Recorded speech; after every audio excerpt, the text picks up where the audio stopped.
Well, developing sporting live games has changed massively, all the way from hosting servers to, hosting servers that host servers that host servers now, like all across the world. So it is scale and it's money. Which came first? Great question. I'm not going there. They're both important. But yeah, there's more money and more scale, and that brings a lot of different challenges. Welcome ones, because we want more people playing our games.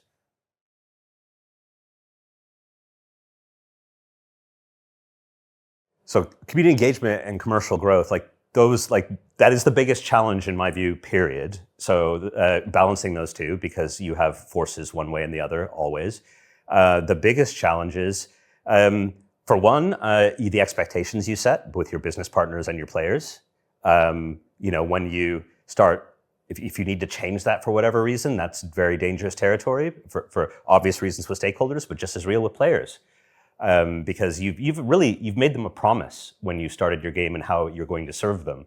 And if you start changing that, they tend to not be happy, because that's the thing with gamers. They're very smart. They can figure things out. They know value, and they know when they're being exploited. So that's something you have to listen to your players, watch what they're doing, and always stay vigilant, to be honest, because the worst thing is becoming comfortable and taking advantage of them when you don't even realize you've done it.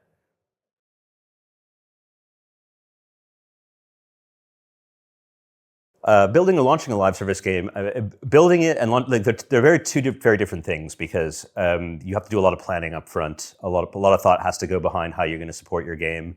Whether I mentioned value proposition before, whether or not the players are going to actually spend their time in your game in the first place.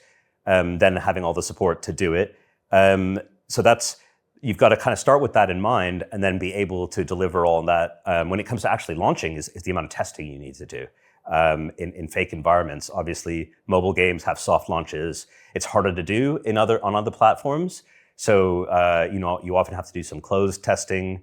There are various tricks, many probably at this conference, for how to get a better read on how you'll actually do when you launch for really, really real, and people are spending money. But yeah, you really have to do your homework, because that's why we've seen so many games, unfortunately, launch and not have to be shuttered pretty quickly because they don't meet their targets, or vice versa. They blow up and people weren't ready for it and they can't scale up quickly enough.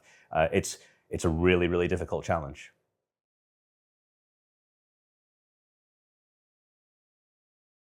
Well, as far as running games for independent or mid-sized studios, I think we'll have a lot more tools that they can use at smaller scale.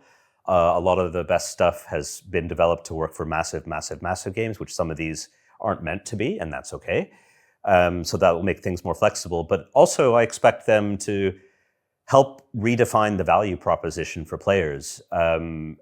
I think that's one of the freshest breaths any sort of independent, be it film or games, can bring into the medium, a different way of looking at things, and that shakes things up. And we need that. We need that from time to time. It's really important to the future of a creative industry.